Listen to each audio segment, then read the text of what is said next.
Bien, écoutez, merci d'être venus si nombreux à cette manifestation co-organisée par le CREFOR avec l'État et le Conseil régional.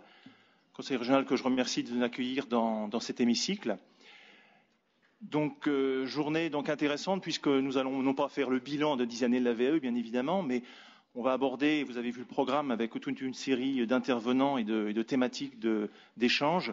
Je dirais toutes les questions qui tournent autour de la VAE et j'espère qu'on sortira de cette journée tous prêts pour un nouvel élan pour 10 nouvelles années concernant ce dispositif VAE.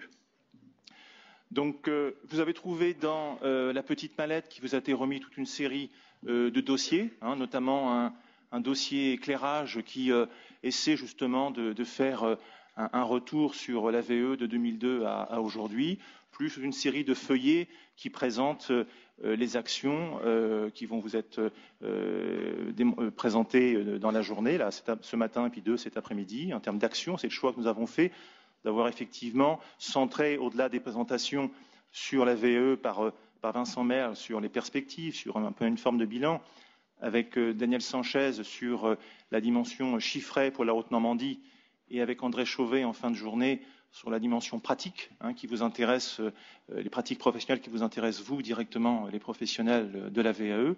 On a voulu aussi centrer sur 3 grandes actions concernant la VAE. Bien évidemment, tout ce qui est le parcours VAE. On verra ça en fin de matinée. Ce sera animé par Marie de Crisonnois. On aura une thématique l'après-midi sur l'accompagnement collectif VAE.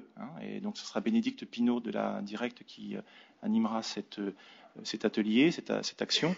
Et on finira avec Anne-Marie Allard du CREFOR qui présentera justement avec 2 entreprises comment en entreprise cette dimension VAE a été saisie. Voilà. Dernier petit point aussi, remercier aussi le Conseil régional qui nous offre à tous un buffet déjeunatoire lors du déjeuner. Néanmoins, vous avez trouvé dans la sacoche une petite liste de restaurants. Pour celles et ceux qui préféreraient aller prendre l'air, vous avez quelques adresses de restaurants du côté de la place Saint-Marc. Voilà, je vais passer tout de suite